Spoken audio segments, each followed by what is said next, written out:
Centre of mass and collision 11th physics का बहुत important है। मैं बात कर रहा हूं आज सेंटर ऑफ मास की। जो होता क्या है, पहले डेफिनेशन को समझ लेते हैं।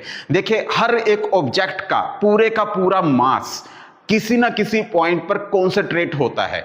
बस उसी पॉइंट को आपने बोलना है सेंटर ऑफ मास। हम लोग कोई भी एक्सटर्नल फोर्स जब हम सेंटर ऑफ मास के ऊपर लगाते हैं तो पूरे के पूरी बॉडी एक ट्रांसलेटरी मोशन या रेक्टिलिनियर मोशन ले लेती है। सेंटर ऑफ मास डिपेंड करता है न्यूटन्स लॉ ऑफ मोशन के ऊपर। अब न्यूटन्स लॉ ऑफ मोशन क्या होता है, आप सभी को नॉलेज होगी फिजिक्स की, कि वो कहता है कि फोर्स इक्विवेलेंट होता है मास और एक्सेलरेशन के प्रोडक्ट के।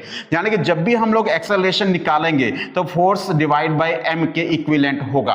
अब देखिए, यहां पर तीन बॉडी ली है मैंने, बॉडी ए, बॉडी बी और बॉडी सी। जब मैंने बॉडी ए पर, सपोज कीजिए मैंने यहां पर फोर्स लगाया बॉडी ए पर, अब मैं इस बॉडी पर मैंने बीच में सेंटर पर फोर्स लगाया और इस बॉडी में बिल्कुल नीचे सेंटर पर जो फोर्स लगाया गया है वही उसको रेक्टिलिनियर मोशन, ट्रांसलेटरी मोशन देगा। लेकिन ऊपर और नीचे फोर्स लगाएंगे तो ऐसा कभी नहीं करेगा। जैसे एक बॉडी है, अगर आप इसको ऊपर फोर्स लगाते हैं तो ऊपर जाती है, नीचे लगाते हैं तो नीचे की साइड घूमती है, लेकिन अगर सेंटर पर अगर फोर्स लगाएंगे तो ये आगे जाएगी। पूरी बॉडी का मास एक पॉइंट पर कॉन्सेंट्रेट हो जाता है, जिसे हम लोगों ने सेंटर ऑफ मास का नाम दिया है।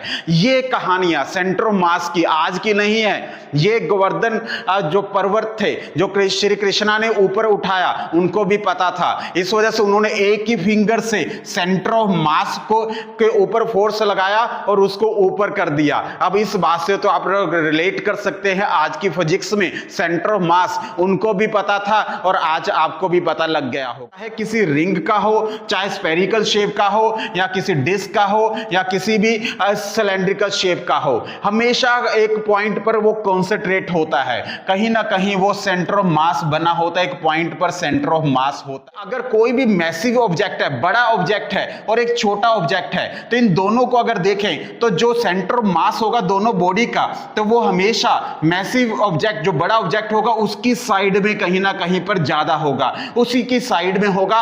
एक छोटे ऑब्जेक्ट की साइड में नहीं भी हो सकता है और ऑब्जेक्ट के बाहर भी हो सकता है। कहता है कि it may be written within the body और आउटसाइड द बॉडी, यानी कि बॉडी के अंदर भी हो सकता है और आउटसाइड भी हो सकता है। क्लियर है सेंटर ऑफ मास के बारे में। ये कॉन्सेप्ट को और ज्यादा स्ट्रॉन्ग करने के लिए आप मेरे से कभी भी साइंस स्ट्रीम एकेडमी में मिल सकते हैं।